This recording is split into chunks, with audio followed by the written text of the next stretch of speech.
Yes, sir. Okay. And we are on question number 83 of Hinship. Please have your Hinship particulars stand by with you. So open up your Hinship particulars to trim tables. It's on page number somewhere around 30 of my book. Sir क्या बोला आपने sir ऊपर page Open up Hinship particulars. Page number 30 के करीब. Trim tables. trim table as various frames sir. Correct.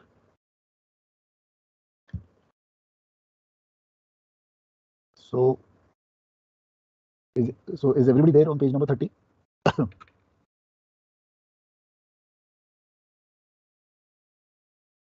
Yes sir. So 28 29 पे भी है. Okay, fine. ठीक है. So basically, as you can see, 28 से शुरू हो जाता है. Trim tables at various frames. And 27 पे भी है. So what this means is basically that if I fill up my tank, let's say 4-peak tank with 106 tons capacity, okay, and if my mean draft, let's say, is 5 meters, then my forward draft will go down by 24 centimeters, 24.8 centimeters. That is the meaning of it. Sir ये जो आपने 30 page पे खुलवाया है उसमें तो sir वो है. चलो अभी आप 20, चलो मैं आपको, can you come to page number 27 जो मैं आपको दिखा रहा हूँ इस वक्त. I am showing you something on page number 27 right now. Sir 27 पे भी मेरे में वही distance of CG of load from 5 on meters 3A 6A 9A. Can you see whatever you're seeing on your screen right now? 26 पे sir. Can you open up this page what I'm trying to show you? हाँ sir. Okay sir 26 पे sir. तो ये वाला page खोल लो. Okay sir. ठीक है.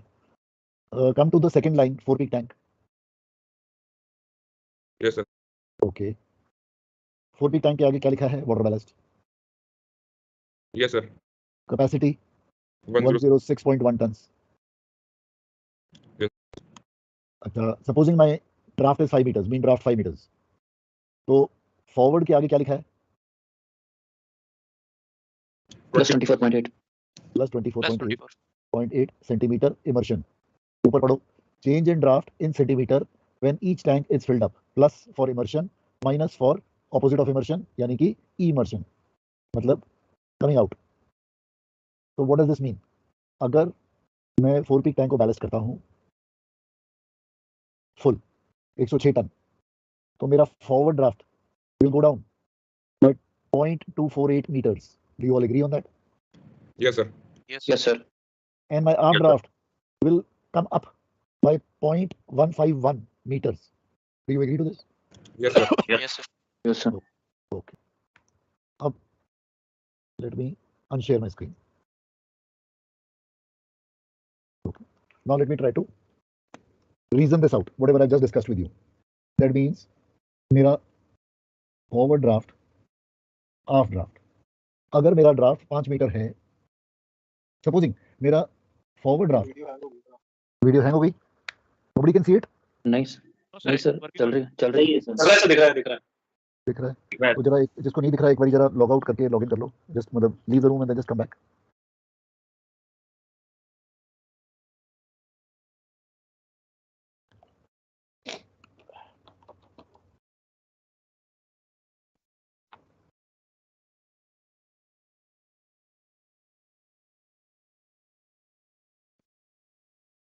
Okay. So supposing my forward draft is 4 meters, aft draft is 6 meters. What is my mean draft? 5 meters. 5. 5.5. This is my mean draft. So if I am going to do my ballasting of 4-peak full, okay, ballast 4-peak tank full, then as per the trim table, my bow will go down by how much? 0.248. 0.248 meters. 0.2. Yes. My aft draft will come up by how much? 15.1. So 0.15.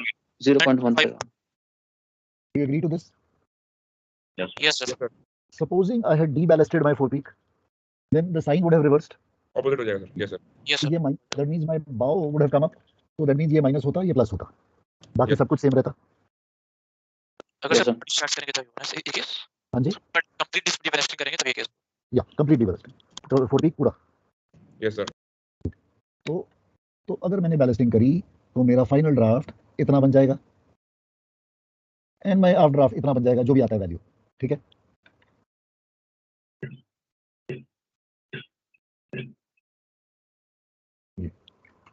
तो कहने का क्या मतलब है? What is this trim tables a method of? It is quickly ascertain the final drafts forward and aft. So when are these tables used? They are used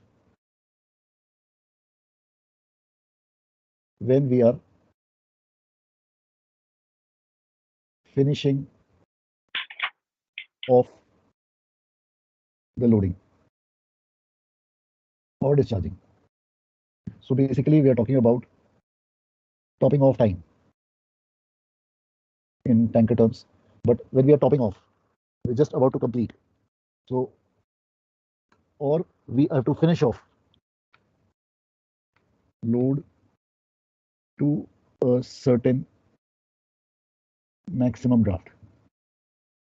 That means there is some draft limitation, and that will happen when there is some depth limitation.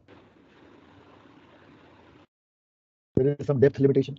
कि कोई एक बार है जिसको cross करना है, तो उतना मेरा ड्राफ्ट होना चाहिए जितने ड्राफ्ट को मैं लेके जा सकूं. तो कितने टन मैं लोड करूं, etcetera etcetera. So what is the process? The process is generally, so when we are this, when is this happening? When we are loading in a river port, because generally river port होती है तो limitation आती है मेरी, तब मेरी depth की limitation आती है. तो जब मैं रिवर में करता हूँ लोड, तो मेरे को एक ड्राफ्ट पे सेल आउट करना है. Supposing I have to load and I'm finishing off. So what do? We stop the loading about 1,000 tons prior completion. We stop the loading about 1,000 tons prior completion. 1000 ton जब बचा होता है cargo तो हम रोक लेते हैं. What do we do at that stage? A draft survey is carried out.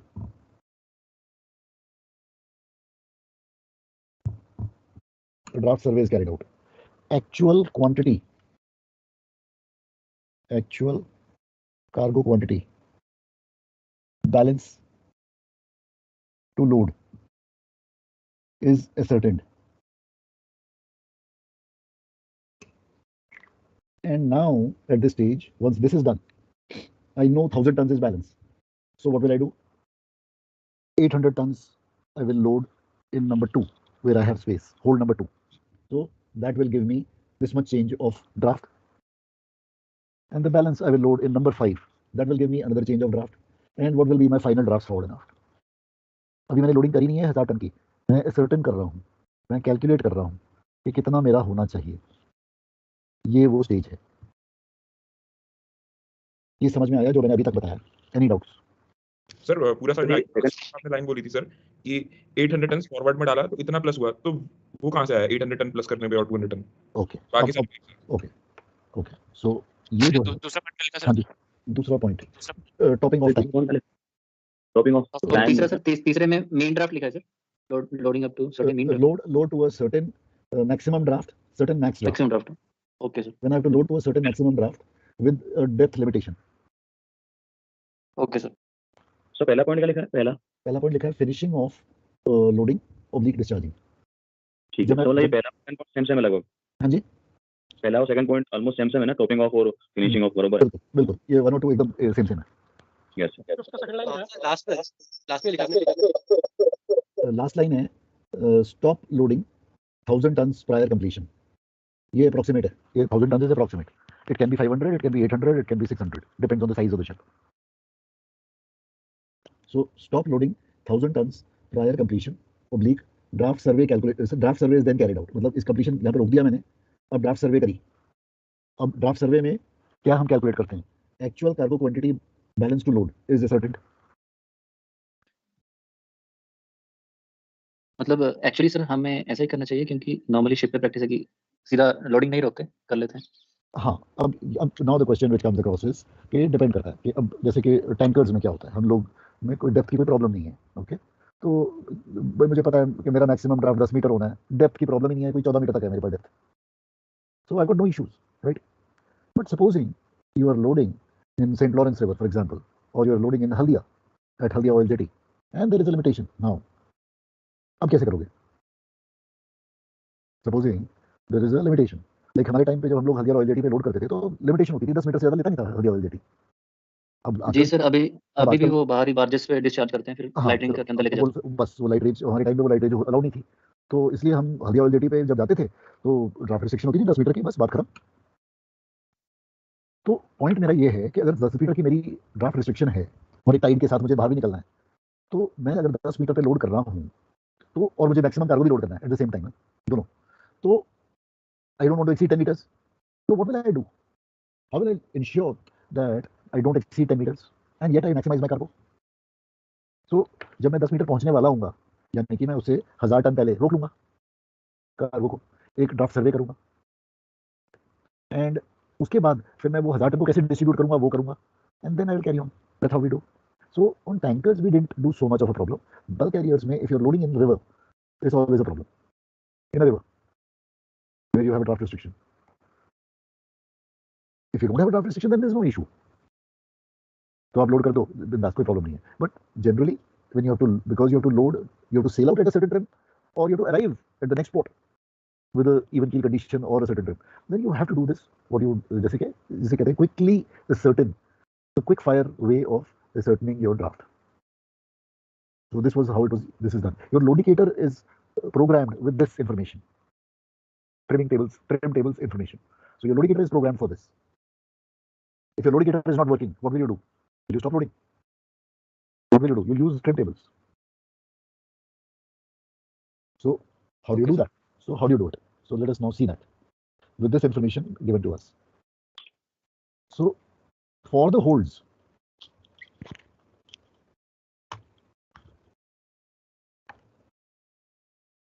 ये तो टैंक्स के लिए मैंने बता रहा था. अच्छा, point number 6, for the holds trim tables values are given for plus 100 tons TF and TA are given. For holds trim table values are given for plus 100 tons. That means अगर मैंने उस होल्ड में 100 ton का cargo load किया, plus 100 means that then it will give me the change in trim forward and the change in trim aft will be given to me for each mean draft. For each mean draft. So let us try to see. I am now sharing my screen. Let me know when you can see my screen. Yes, sir. Okay. All right. So I'm going now to holds. So page number 28 पे आ जाओ. यहाँ से hold का शुरू हो गया. Okay, अब ये है mean draft 3 meters. Page number 29 पे आ जाओ. ये है mean draft 5 meters. Page number 30 पे आ जाओ. Okay. 7 meters. Supposing my mean draft is 7 meters. So this will give me the changes in draft at aft perpendicular and forward. So TF and TA due to additional load of 100 tons. यानी कि अगर मैं 100 ton की loading करता हूँ, कहाँ पे करता हूँ? 39 फ्रेम, ये फ्रेम नंबर 188, 39 फॉरवर्ड, मतलब होल्ड नंबर 1 सपोजिंग मैं करता हूँ लोडिंग, ठीक है, sinkage in centimetres forward and aft. So frame number 188 is my hold number 1 supposing. अगर मैंने 100 टन की लोडिंग करी तो मेरा बाव 23 सेंटीमीटर यानी कि प्लस 0.23 मीटर्स नीचे चला जाएगा. सिमिलरली मेरा स्टर्न ऊपर आ जाएगा बाय 0.143 मीटर्स। तो इसका मतलब है मुझे फ्रेम पता होना चाहिए मैं कहाँ पे लोडिंग कर रहा हूँ, एंड उस फ्रेम से मैं पता लगा सकता हूँ कि मेरा बाव और स्टर्न कितना जा रहा है। Do you copy this? Yes sir. So अगर मैंने 150 टन लोड किया होल्ड नंबर 1 में, देन मेरा फैक्टर 100 टन के लिए 23 सेंटीमीटर है फॉरवर्ड ड्राफ्ट, तो 150 टन के लिए मेरा फैक्टर बन जाएगा 1.5। Yes sir. So the factor, so 23 multiplied by 1.5 will be my factor. ये समझ में आया कि नहीं लास्ट वाला पार्ट जो मैंने बोला? सर आवाज कट गई थी सर। Okay. ये फैक्टर वाला सर। ओके ओके, मैं वो दिखाता हूँ। I'll just show it to you. Let me just show you my screen. Show you my. Sir ये जो फ्रेमिंग का है सर, ये मालूम हाँ। से पड़ेगा कौन सा फ्रेम किस होल्ड में आ रहा हाँ। है, कौन से टेबल से। Right. Yeah. So now because ये जहाज पुराना है, तो you will have to go on to the GA plan and check कि ये कौन सा फ्रेम आता है। अब आजकल के हमारे जितने भी स्टेबिलिटी बुकलेट होती है उसमें मुझे पता होता है my hold number 1 is from frame number 166 to 188 something like that. Yes sir, लिखा होता है उसमें। उसमें लिखा होता है। तो अब मुझे पता है कि मेरा फ्रेम नंबर की स्पेसिंग ये है, इस नंबर से इस नंबर तक। तो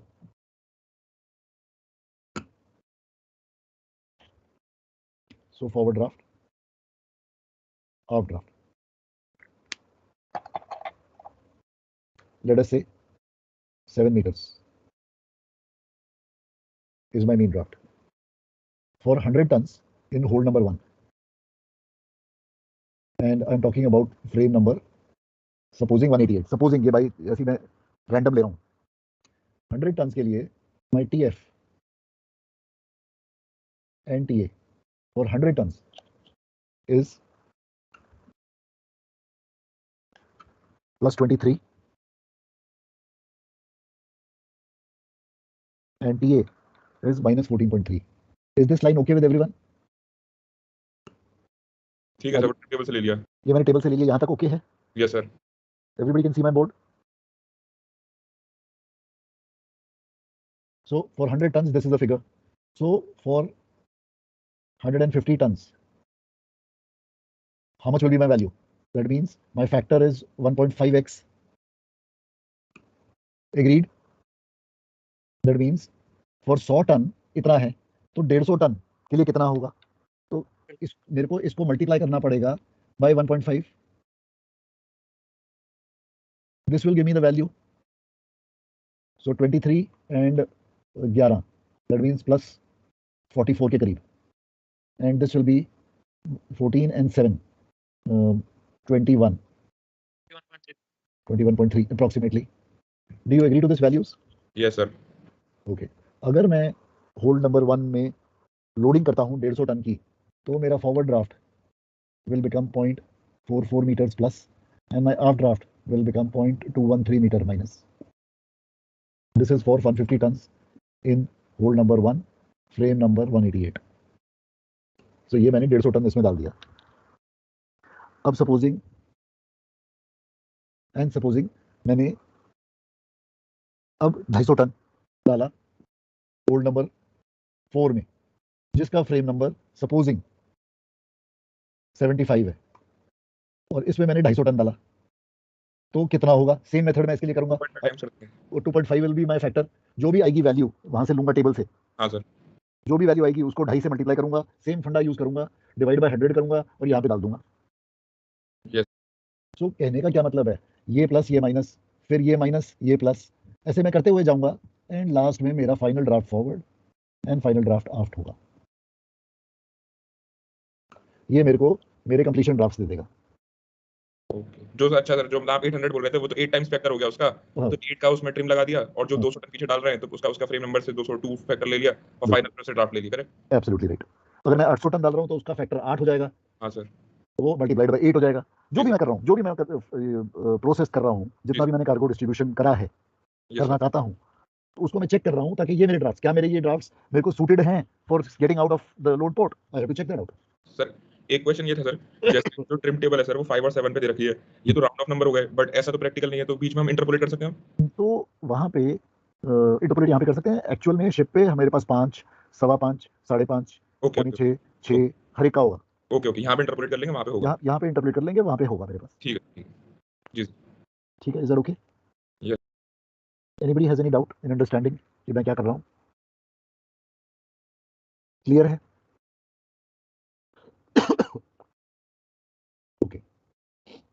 सर क्वेश्चन फ्रेम वाइज आएगा कि सर ये होल्ड वाइज आएगा हमेशा? क्वेश्चन मैंने फ्रेम से आपको समझाने की कोशिश करी है ताकि जहाज में फ्रेम होता है, लेकिन यहाँ पे वो आएगा centre of gravity wise, CG of the whole, so many meters from after perpendicular, ऐसे करके आएगा। सर ये सर यहाँ पे जो मतलब करेक्शन आया ना, ये 23 to 1.5 मैंने जो किया, तो वो कुछ 34.5 जो आ रहा है करेक्शन, तो 34, ये 34 आ रहा है, ओके 34, यस 34 ही हो रहा है सर। ओके इसको 34 कर देता हूँ, मैंने गलत बोल दिया, ओके 34। हाँ, Okay. तो सर ये जो करेक्शन आएगा इसको अपन सर ये लगा रहे हैं सीधा मीन Yeah. ड्राफ्ट में, है ना? ये अगर फॉरवर्ड, ये सीधा फॉरवर्ड एंड हाफ ड्राफ्ट में, अगर मेरे पास forward and half draft 6 and 8 meters दिया हुआ है, हाँ 6 एंड 8 मीटर दिया हुआ है, तो my mean draft is 7 meter, हाँ हाँ वही तो मैं वही मीन ड्राफ्ट की टेबल में घुसा, तो मैं ये सीधा फॉरवर्ड एंड हाफ ड्राफ्ट, ये मेरे को टीएफ और टीए लगा रहा हूँ सीधा वही to the forward and half draft. ठीक है। Is that okay? हाँ सर, जो अगर सर हम होल्ड में लोडिंग डिस्चार्जिंग करते हैं तो हमें टीएटीएफ मिलता है, करेक्ट। और अगर हम डीपी टैंक में बैलेस्टिंग करते हैं तो हमें इमर्शन और राइज मिलता है। वही बोला नहीं सर। नहीं, वहाँ पे भी टीएफटी है, ट्रिम टेबल्स में टीएफटी मिलेगा। तो वहाँ पे सर आपने टीएटीएफ नाम ले लिया इसलिए पूछ रहा था। नहीं नहीं नहीं, टीएफटी है वहाँ पे हमेशा भी, टीएफटी टीएटीएफ। वहाँ पे भी हाँ टीएफटी सर, है, ओके सर। तो टीएफटी है। Okay now one question the class, supposing ये मेरा ड्राफ्ट फॉरवर्ड और ड्राफ्ट हाफ मैंने कैलकुलेट पूरा प्रोसेस किया लंबा चौड़ा एंड करके मेरा फॉरवर्ड आया, मेरा फॉरवर्ड ड्राफ्ट आया supposing 7.5 meters and after draft मेरा सपोजिंग आया 8 मीटर्स, सपोजिंग, ये बाई चांस की बात कर रहा हूँ। तो जब मैं एक्चुअल ड्राफ्ट कैलकुलेट देखूंगा जाके विजुअल, तो मैं देखता हूँ कि वो 7.5 एंड 8 नहीं है बल्कि 7.6 एंड 8.1 है। मतलब सारी लोडिंग करने के बाद सर? सारी लोडिंग करने के बाद एक्चुअली, ये तो मैंने कैलकुलेट किया था, this was my calculated draft pre loading, this was all done pre loading, okay. और जब मैंने एक्चुअली करा तो मैंने पाया कि my actual drafts were different from the calculated drafts. What could be the reason for that? Sir sir constant ये वाले कांस्टेंट नहीं वैल्यू constant. एग्जैक्ट ना होगी सर। Okay, so हाँ। one is the stresses, the hog and the sack. Okay, constant constant value okay, constant is another one. List हो सकता है सर। List चलो मैंने अपराइट रखा जहाज को, सर suppose. रिवर में लोड कर रहे हैं तो स्पॉट हो सकता है उस टाइम पे हल्का सा।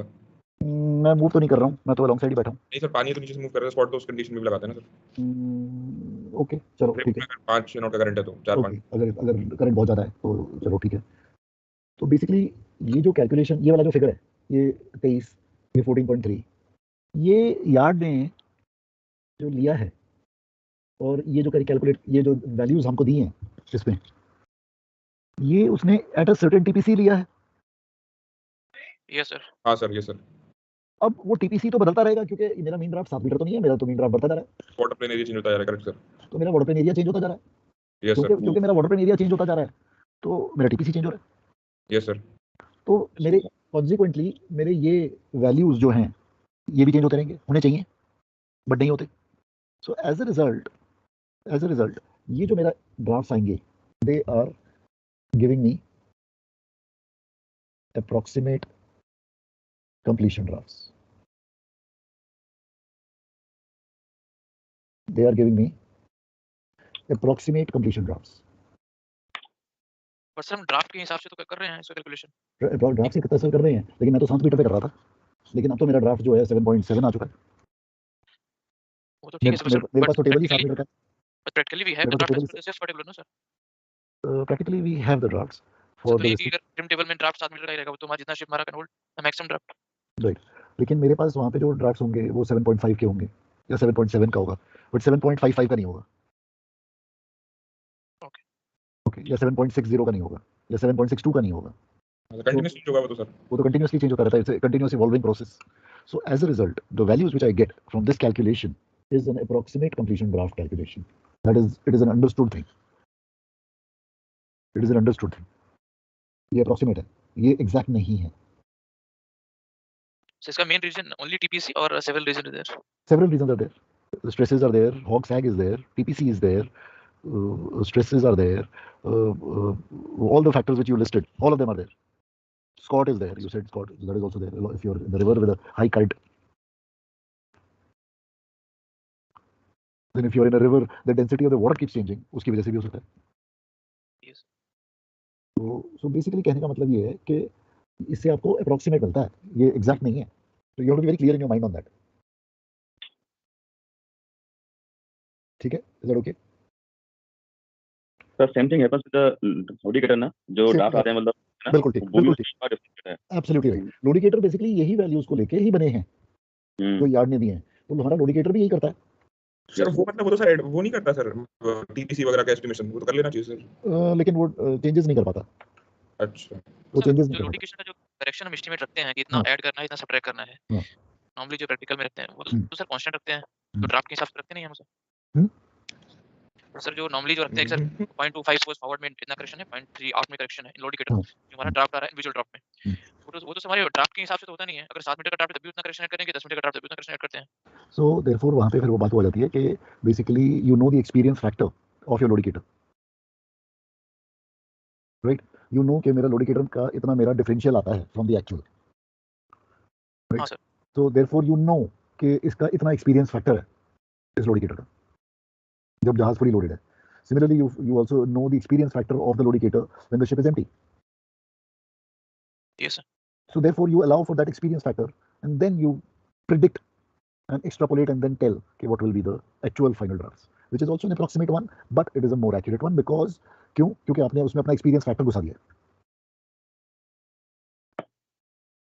So वो आप जब by as an experienced mate बन जाते हो जहाज पे, you know the ship too well and you are very confident, then you start doing those things.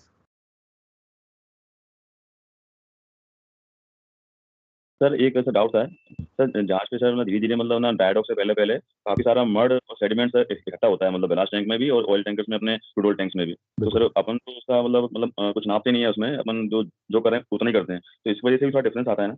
बिल्कुल आता है. तो that is the reason why जब आप ड्राई डॉक में जाते हो, so that is all that mud which you are talking about, that is causing a huge amount of loss of revenue to your vessel. Yes sir.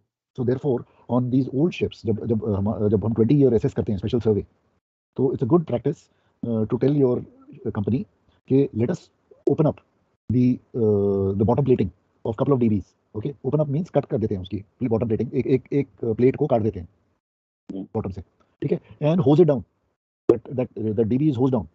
Okay, and demucked, सारा का सारा कचरा जो है नीचे डॉक बॉटम में फेंक दिया जाता है. And it's a good idea to plan in a staggered way. कि इस ड्राई डॉक में we will do DB number 1 wings, 2 wings and 3 wings. Next dry dock में 4, 5 and 6 उनको करेंगे ऐसे stagger करके. Okay, and so over a period of 5 years you would have actually taken out a lot of muck and the vessel can then load more cargo and therefore earn more freight. Yes sir. So this can amount to, on a 50,000 tonner, this can amount to a good 300 to 400 tons of muck. So Yes, उसके साथ so when you hose it down in a good way, then वो सारा जितना descaling होती है वो भी हो जाती है, तो जितनी rust होती है वो भी चली जाती है, because rust also adds weight, right? So on Yes. all these 15 and 20 year old vessels, it's a very good practice to do this. Sir वो बॉटम प्लग्स होता है ना सर, बॉटम प्लग्स भी हो सकते हैं ना उसके लिए. बॉटम प्लग्स तो बड़े इतना छोटा सा होता है, वो तो खाली पानी आता है. बस वो पानी निकाल देता है, वो वही गनीमत है. ठीक है सर. वो मक नहीं निकाल सकता और वो स्केल्स नहीं निकाल सकता, वो तो बेचारा इतना छोटा सा होता है. Okay sir. तो इसलिए it's a good idea to cut the plate. So you have to tell the company that I wish to do this on a 10-year SS or a 15-year SS. You don't do it on a new ship. नए जहाज़ों में नहीं करते ये सब. But जैसे 10 से ऊपर हो जाता है, you start doing this.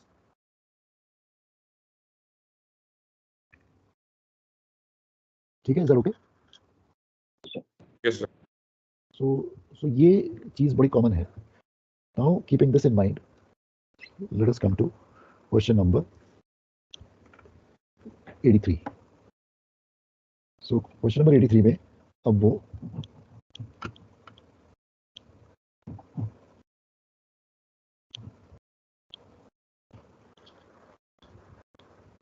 MV Hinge ship is floating at a draft of forward 5.45 meters, aft 6.53 meters. So mean draft कितना बना? I'm just taking the value from the book. It's 5.99 meters, यानी कि 6 मीटर हो गया.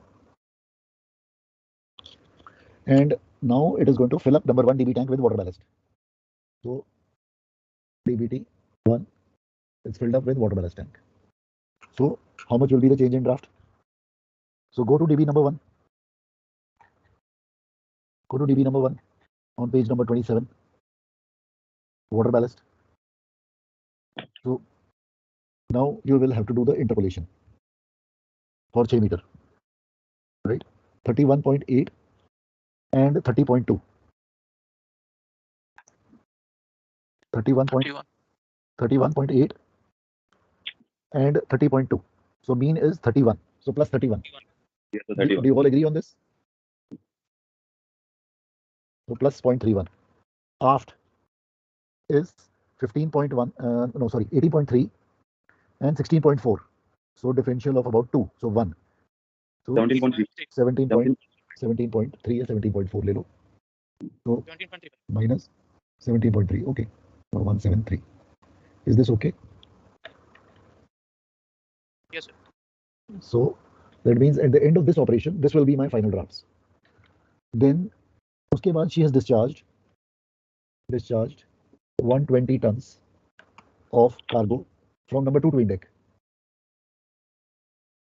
And the location is 99.5 meters forward of AP.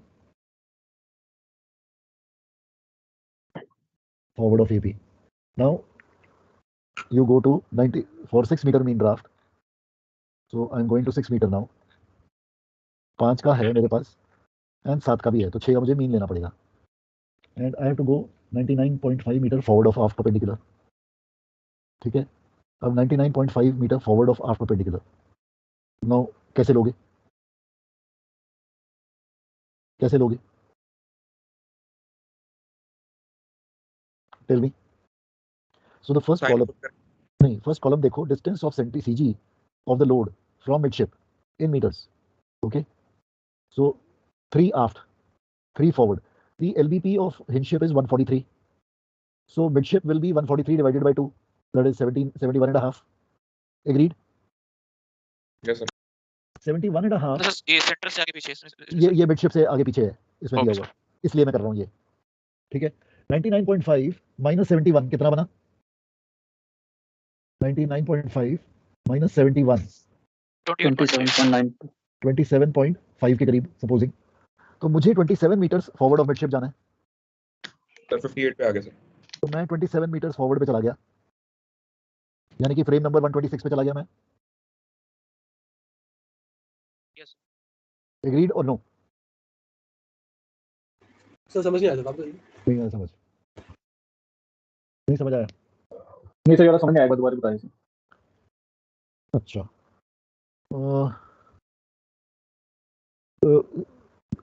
MV hinge shape की length 143 metres है. सो midship कितना होगा? 143 डिवाइडेड बाय 2 यानी कि 71.5. Yes, sir. सो 99.5 माइनस 77.5 कितना बनता है? 27 meters forward of what? Forward of midship. Agreed or no?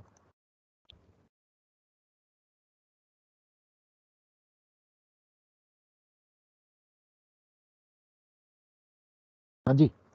Yes, sir. Yes, sir. सो मुझे उसकी वैल्यू बताओ. अगर 5 मीटर होता ड्राफ्ट सपोजिंग, तो 5 मीटर पे कितना आता? 27 forward. Frame number 126. Plus 11.9. Correct. Plus 11.9 and of कितना होता? Minus 3.3. Minus 3.3. Is this okay with everyone? This is for 5 meter draft, mean draft. Is this okay with everyone? Now I go to 7 meters for the same. Plus 11.6. Plus 11.6 Minus 2.9. minus 2.9. में है addition. Is that okay? I find Yes. out. So for 6 meter, how much is my value? Plus 11.75. 11.75. 8 ले लो, no problem.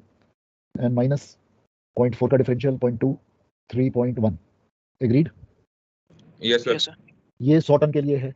मैंने discharge किया 120 ton, तो factor मेरा 1.2 से करा. क्या वैल्यू बनी? सो जो भी वैल्यू आती है प्लस. सर जो वैल्यू आएगी साइन ऑपोजिट हो जाएगा ना. अभी मैं साइन अभी ये मैं सब ये एक्चुअल साइन जो लिखे हैं वो ले रहा हूँ. Okay. यहाँ पे जब जाऊंगा मैं डिस्चार्जिंग है तो साइन को उल्टा कर दूंगा. ऑपोजिट. ठीक है सर. ठीक है.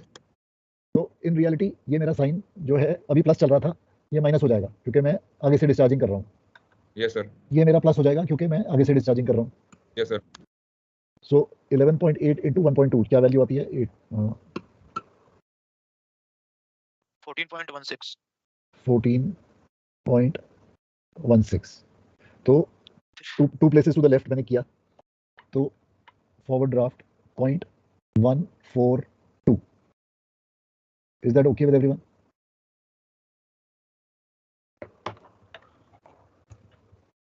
ये समझ में आया कि नहीं? सिमिलरली इसको किया मैंने, ये सपोजिंग आया -3.7. इसको इधर शिफ्ट किया तो 0.037 आ गया, ये प्लस हो गया। ये समझ में आया कि नहीं?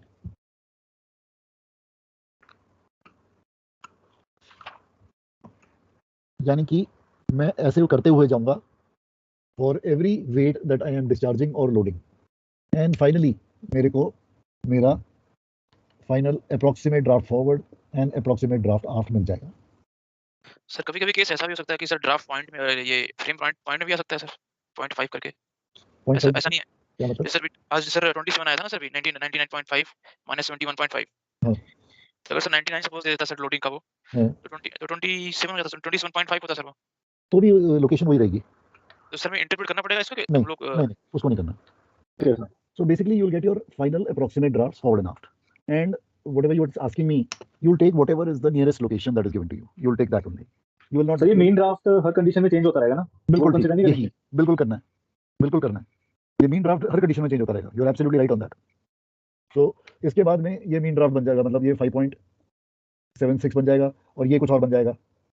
हर स्टेज पे मीन ड्राफ्ट बदलता रहेगा। That is why I said this is what you'll get will be a final approximate draft. Calculated पूरी approximate. कैलकुलेशन सर हर बार मीन ड्राफ्ट बदल के कैलकुलेट करेंगे कि एक पे करते चले जाएं? बदल के करना पड़ेगा ना सर? एक्चुअल में तो बदल के करना चाहिए।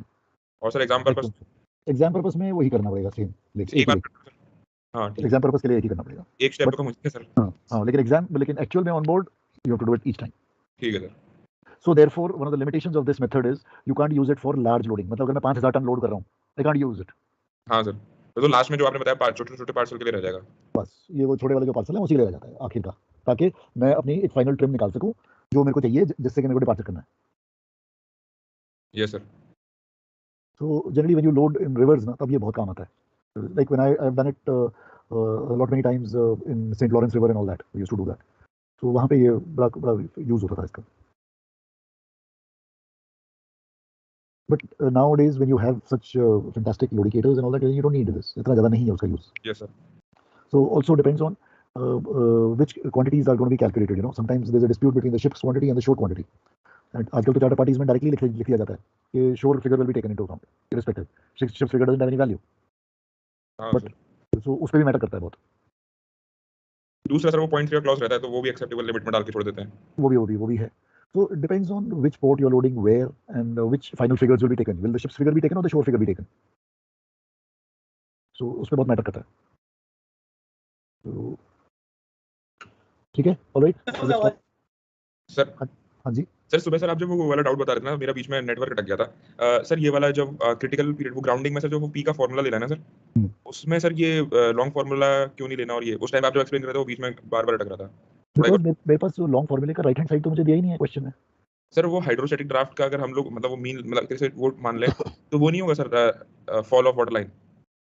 नहीं, because I've not got grounded at the hydrostatic draft ना. I've not got grounded at the center of rotation. Yes sir.